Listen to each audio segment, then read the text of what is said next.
All right, so this is a reverse outline assignment. It was open today, and if you can finish it by Thursday, excuse me, that would be great. This is to set up kind of like a bridge between what you guys started with yesterday, where you were kind of looking at reviewing rhetorical analysis and writing a thesis, and kind of getting to the point where you're ready to come out and write full-on body paragraphs and really put an essay together. And so for this reverse outline, you've been given an article by Barbara Jordan. I put a link on there to go into some background on her if you're not familiar with her. But in general, she's a leader in the civil rights movement. She was a U.S. Congresswoman from Houston. She published this article in the New York Times in 1995, and it's about immigration policy in the United States. So to practice analyzing rhetoric, we're going to reverse outline the article. And all that means is that we're going to go through the article that she's written, and we're going to paragraph to paragraph, we're going to go back and deconstruct it and outline her argument. We're going to try to figure out like all the steps that she took to make her idea come together. And so if you have the doc open, that's fine. You can type on it as we go. I'm going to do the first couple annotations with you guys on stream here so that you can kind of get a sense for what's going on. And then I'll stop and try to answer any questions that you may have and then kind of set you guys off and let you finish. So in the right-hand margin, you'll see on the doc, there's a text box for you to write down some annotations for each paragraph. And so you want to try to be brief because it is annotation. But what's really important for you to recognize is that you see the overall message that she's trying to express and that you recognize the choices that she's making to try and have her language be convincing. And so at the end, you should be able to look back at this annotation and see the logical strategy as she's progressed the argument, which should ultimately make it easier for you to analyze and discuss later in an essay. And so, again, you're looking for patterns at the end, right? Like right now, you're looking micro, like at each paragraph. But when you're done, you should be able to kind of go back and look at the whole piece and see patterns and see how she's developed the idea throughout. And so in your essay response for analysis, all you would have to do is identify what she's trying to accomplish with her article and then go through those patterns and those strategies that you recognize and talk about how they work together to make it all fit. So what we need to try and express here is we need to figure out her claim about immigration. We need to figure out what she's trying to say. And we need to recognize her general strategy for delivering this claim convincingly. Okay? So that means we don't have to focus on, finding those really, minute things like, every single little diction reference and like stuff like that. We're looking for the big strategy first. Okay? What kind of appeal is she going for? How is she building her idea to try and engage her audience and get them to connect? And so, at the top here, I've got my outline. I had to kind of go in and play with like the paragraph spacings and stuff like that, because it was sort of wonky. So if you want to change that stuff, you can. This is an editable document. Just trying not to change anything out here in the section where her article appears. You're going to be typing in this column on the right-hand side.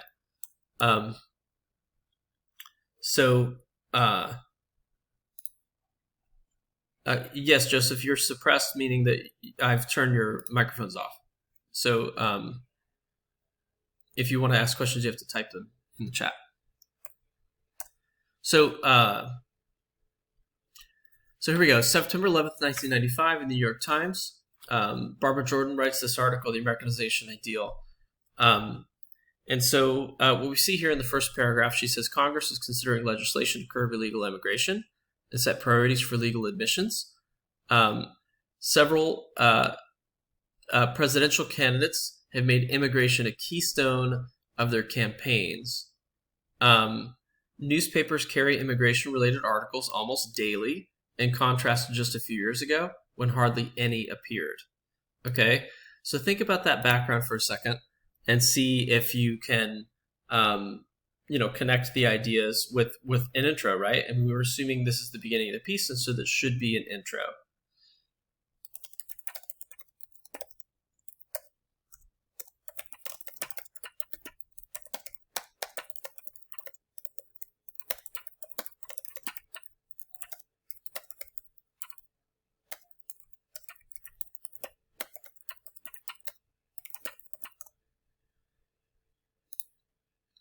So,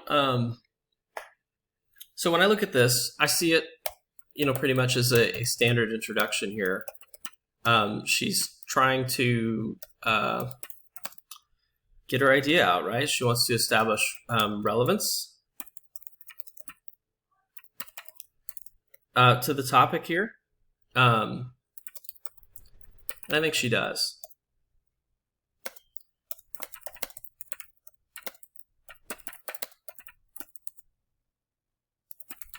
She mentioned several presidential candidates and their interest. Thank you, spell check. She mentions media coverage, and specifically the contrast, okay, to a previous era.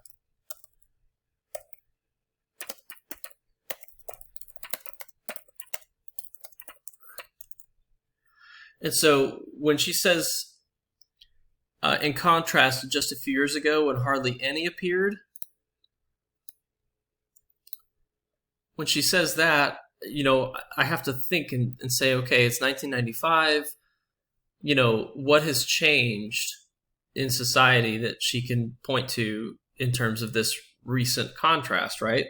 And so, the mid-1990s, is a few years after the fall of the Soviet Union, the Berlin Wall collapsing, all this kind of stuff. So, perhaps she's reintroducing the idea of immigration as a relevant topic in a post-Cold War environment.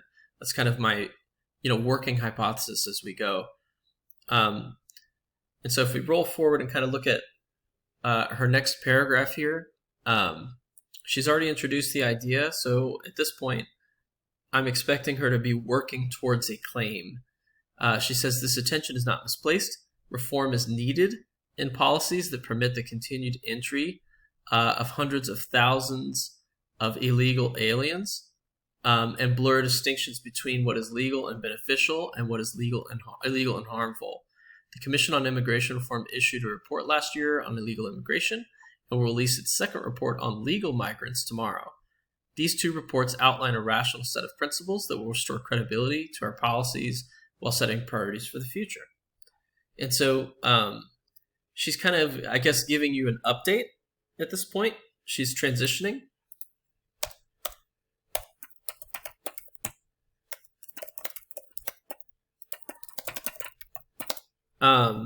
And so, here she establishes the idea that immigration policy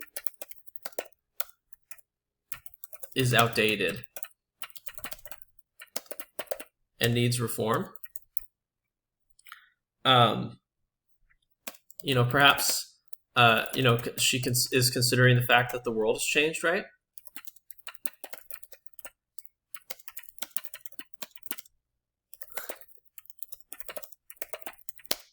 And so our policy that governs, how we interact with the world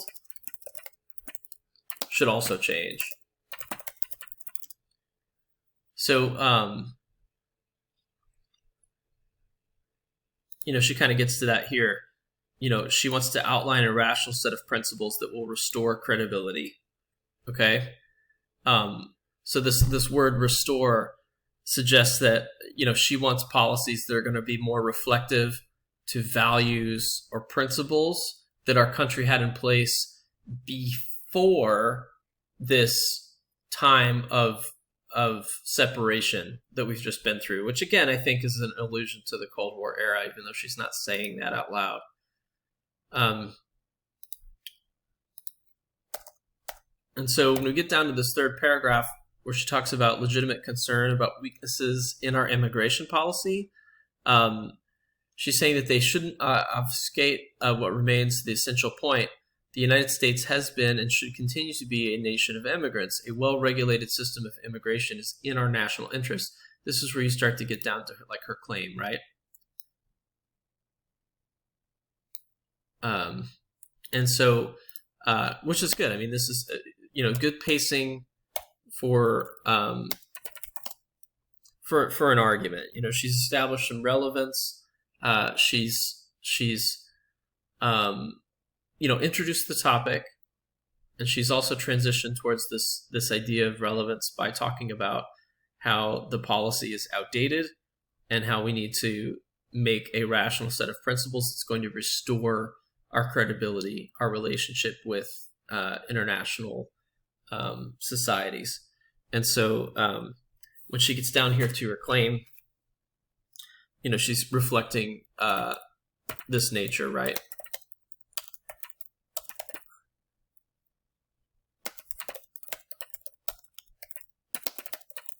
So she's reflecting that we used to have a more open relationship with the world.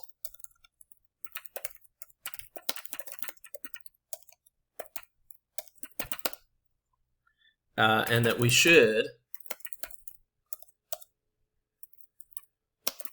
restore that relationship now that the world has changed, right?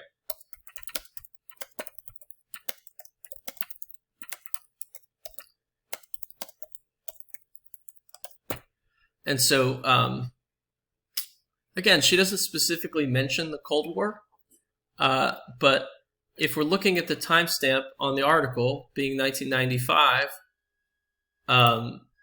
that's part of the situation, right? We have to consider the occasion. The big contrast that she might be referring to when she says just a few years ago is the end of the Cold War. I mean, the reason we had controlled our immigration so much from the 1950s through the 1990s is because we were in a big ideological war with a large segment of the world, and so immigration was trumped by national security. And so in 1995, that threat is no longer there, and so it makes a lot of sense that Barbara Jordan could come out and argue that we need to reform our outdated immigration policies and really kind of open up our borders a little bit more to go back to restore ourselves to that time when America was a land of opportunity where people could come and immigrate here.